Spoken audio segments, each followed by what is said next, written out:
अस्सलाम वालेकुम। हम आपके शुक्रगुजार हैं कि आपने हमारी इस वीडियो को देखने के लिए वक्त निकाला है। खुश रहें, सलामत रहें, हमारी दुआएं आपके साथ हैं। तसव्वुर करें कि आपका रिज़्क़ कितना बढ़ जाए कि घर में खुशहाली आ जाए, कर्ज़ उतर जाए और दिल को सुकून मिल जाए। ऐसा बिल्कुल मुमकिन है। अगर आपका रिज़्क़ तंग हो गया है, अगर हर तरफ से दरवाज़े बंद नज़र आ रहे हैं, मुश्किल का हल नहीं मिल रहा, कामयाबी का दूर दूर तक नामो निशान नहीं है, तो परेशान ना हो। ये वजीफ़ा सिर्फ 7 दिन में आपके रिज़्क़ में बरकत ले आएगा, आपकी मुश्किलात का हल साबित होगा, कामयाबी आपके कदम चूमेगी। बहुत से लोग मेहनत करते हैं मगर फिर भी रिज़्क़ में बरकत नहीं आती और इसकी वजह कोई नहीं बताता। इस राज से कोई भी पर्दा उठाने को तैयार नहीं, जिसे सदियों से उलमाए कराम और बुजुर्गान दीन इस्तेमाल कर रहे हैं। आज का अमल इन तमाम लोगों के लिए है जो ये महसूस करते हैं कि रिज़्क़ में वो बरकत नहीं जो होनी चाहिए, घर के अखराजात पूरे नहीं होते, कर्ज बढ़ता जा रहा है, दिल हर वक्त परेशान रहता है।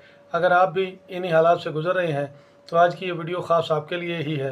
अगर आपने अभी तक हमारे इस चैनल को सब्सक्राइब नहीं किया तो सब्सक्राइब कर लें, और अगर आपको हमारी ये वीडियो अच्छी लगे तो इसे लाइक और शेयर भी लाजमी कीजिएगा। आज हम आपको 3 ऐसी बातें बताएंगे जो रिज़्क़ में बरकत लाने का सबब बनती हैं। पहली 2 बातें तो अहम हैं, मगर तीसरी बात असल राज है और अक्सर लोग इसे नज़रअंदाज करते हैं। याद रखें, रिज़्क़ अल्लाह के हाथ में है और असबाब इख्तियार करना हमारी ज़िम्मेदारी है। 7 दिन का ये पावरफुल वजीफ़ा रिज़्क़ में बरकत लाएगा और आपकी मुश्किलों को ख़त्म कर देगा इंशाअल्लाह। पहला राज इस्तिग़फ़ार की कसरत।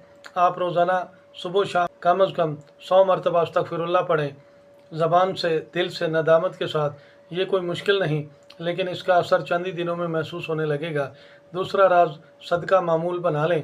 जब इंसान अल्लाह की राह में थोड़ा सा भी खर्च करता है तो अल्लाह इसके बदले कई गुना बढ़ाकर अता फरमा देता है। इस अमल में रोज़ाना चाहे थोड़ी सी ही रकम या खाने की चीज़ किसी ज़रूरतमंद को सदका देना मामूल बना लें। नीयत खालिस होनी चाहिए, सिर्फ़ अल्लाह की रज़ा के लिए हो, ना कि दिखावे के लिए। तीसरा राज रिज़्क़ हलाल की नीयत और तसलसल से अमल। और अब ये वो राज है जिसका वादा हमने शुरू में किया था।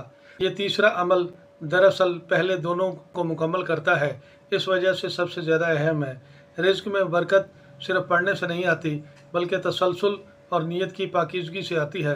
हर नमाज के बाद ये अमल करें। अपनी दुआ के शुरू में और आखिर में 3-3 बार दुरूद शरीफ पढ़ें।